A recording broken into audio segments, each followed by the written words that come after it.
Olá pessoal, tudo bem? Passando aqui para mais um vídeo informativo. Hoje nós vamos falar sobre dislexia. Muitas vezes nós nos deparamos com pessoas perguntando se a dislexia é uma deficiência. Não, a dislexia não é considerada uma deficiência.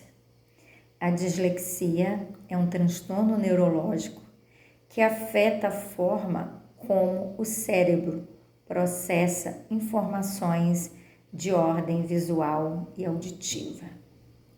A dislexia é um transtorno específico da aprendizagem, que muitas vezes é comprometida a parte de leitura e de escrita da criança.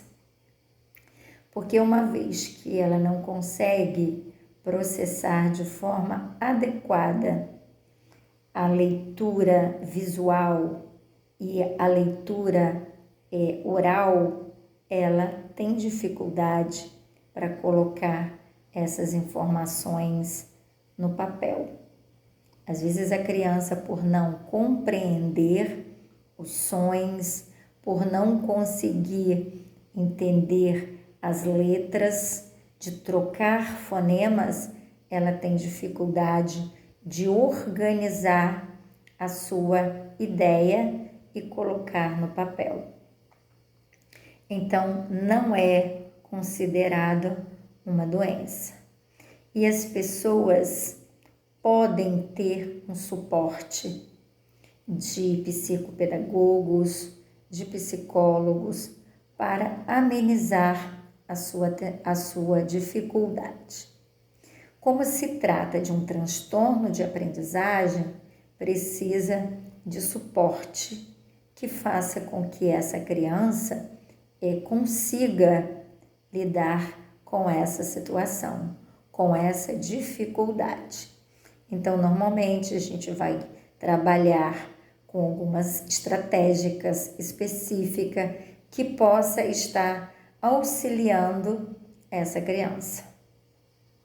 De repente, estarmos ampliando a letra da lousa, do quadro, usando letras maiores, trabalhando também as consoantes que ela tem talvez dificuldade e que ela faz trocas de letras e fonemas. Então, nós precisamos buscar estratégias que possibilite a essa criança uma melhor condições de adquirir o seu conhecimento, o seu aprendizado. Embora a dislexia cause muitos prejuízos na vida da criança, ela não é considerada uma deficiência intelectual como muitos pensam. E sim, nós temos que ter claro de que se trata de um transtorno específico da aprendizagem. Muitas vezes nós vamos ver somente a dificuldade que a criança tem com a parte de escrita e de leitura. Mas toda criança com dislexia, ela pode apresentar habilidades em outros quesitos.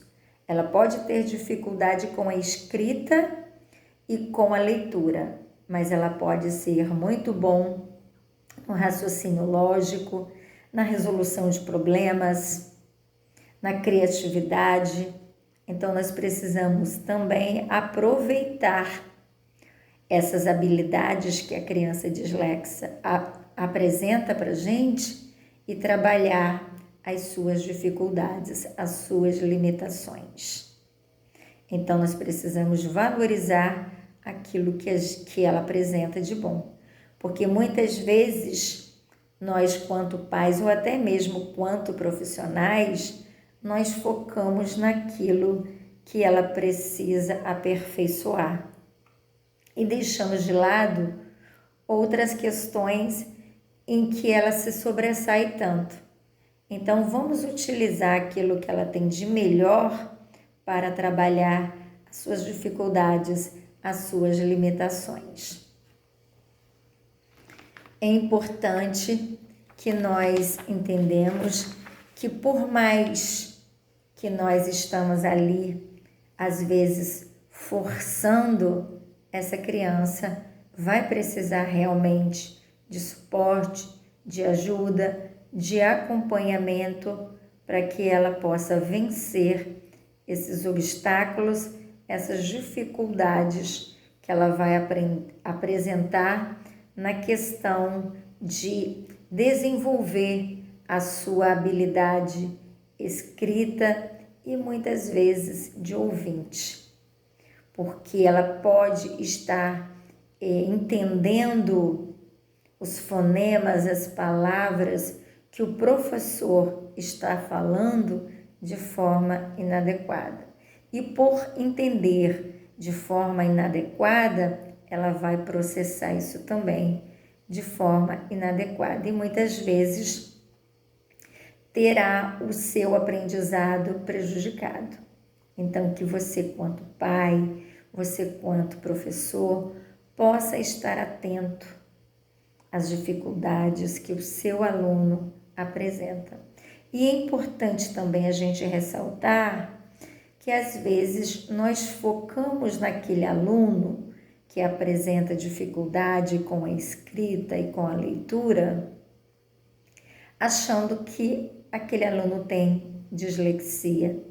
E às vezes é uma questão de ordem oftalmológica.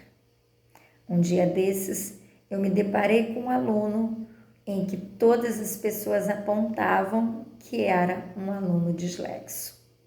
E aí a gente foi observando, avaliando e chegamos à conclusão de que se tratava apenas de uma dificuldade visual, porque quando os responsáveis o levaram ao oftalmologista e foi feita uma avaliação e ele começou a fazer uso dos óculos, a gente percebeu que o problema foi sanado.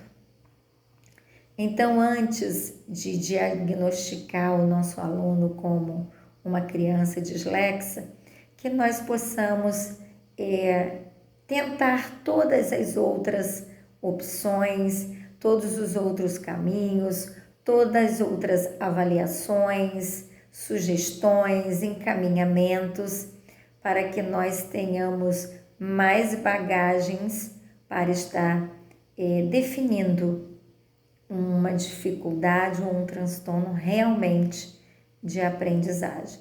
Depois que nós formos eliminando todas as outras possibilidades, nós temos que ter um olhar empático, ter uma escuta mais apropriada, adequada para os nossos alunos, para os nossos filhos, para os nossos pacientes, para que nós possamos fazer as melhores intervenções possíveis e não sair rotulando ou fazendo diagnósticos imprecisos por achar que era algo. Nós não podemos achar, nós precisamos ter certeza. E quando nós não temos capacitação, habilidade para fazer um possível diagnóstico, que nós façamos os devidos encaminhamentos para que os profissionais adequados, competentes naquelas áreas possam fazer. O importante é que nós estejamos sempre com um olhar empático e acolhedor para os nossos alunos, nossos pacientes e nossos filhos. Um abraço carinhoso e boas reflexões.